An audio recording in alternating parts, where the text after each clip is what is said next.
संसार में सबसे बड़ा कौन? एक बार अर्जुन अपने सखा श्री कृष्ण के साथ वन में विहार कर रहे थे। अचानक ही अर्जुन के मन में एक प्रश्न आया और उसने जिज्ञासा के साथ श्री कृष्ण की तरफ देखा। श्री कृष्ण ने मुस्कुराते हुए कहा, हे पार्थ, क्या पूछना चाहते हो, पूछो। अर्जुन ने पूछा, हे माधव, पूरे ब्रह्मांड में सबसे बड़ा कौन है? श्री कृष्ण ने कहा, हे पार्थ, सबसे बड़ी तो धरती ही दिखती है, पर इससे समुद्र ने घेर रखा है, मतलब यह बड़ी नहीं है। समुद्र को भी बड़ा नहीं कहा जा सकता, इसे अगस्त्य ऋषि ने पी लिया था। इसका मतलब अगस्त्य ऋषि बड़े हैं, पर वे भी आकाश के कोने में चमक रहे हैं। इसका मतलब आकाश बड़ा है, पर इस आकाश में भी वामन अवतार में एक पग में नाप लिया था। इसका मतलब सबसे बड़ा मैं ही हूँ। पर मैं भी बड़ा कैसे हो सकता हूँ, क्योंकि मैं अपने भक्तों के हृदय में वास करता हूँ, अर्थात सबसे बड़ा भक्त है।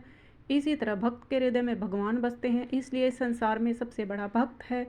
अपनी इस कहानी में मैं यही कहना चाहता हूँ कि ईश्वर कभी खुद को बड़ा नहीं कहता। ईश्वर भक्त के मन में वास करता है। उसे ढूंढने के लिए यहाँ वहाँ भटकना व्यर्थ है।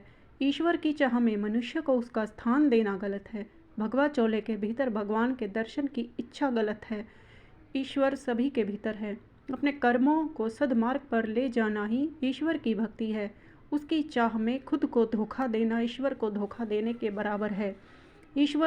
मनुष्य ईश्वर से डरता है कि अर्थहीन है, क्योंकि ईश्वर भक्तों को आशीर्वाद या दंड नहीं देता, बल्कि मनुष्य के कर्म उसे आशीर्वाद या दंड देते हैं।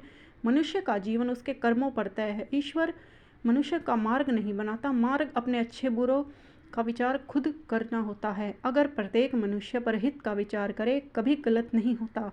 आज के समय में मनुष्य भेड़ चाल का हिस्सा होते जा रहे हैं। किसी भी व्यक्ति को संत का चोला पहने देख उसे अंधे भक्त बन जाते हैं। अपने कर्मों का विचार किए बिना उस पाखंड की बनाई राह को अपना कर जीवन बना लेते हैं। देश के लिए सभी को जागने की ज़रूरत है।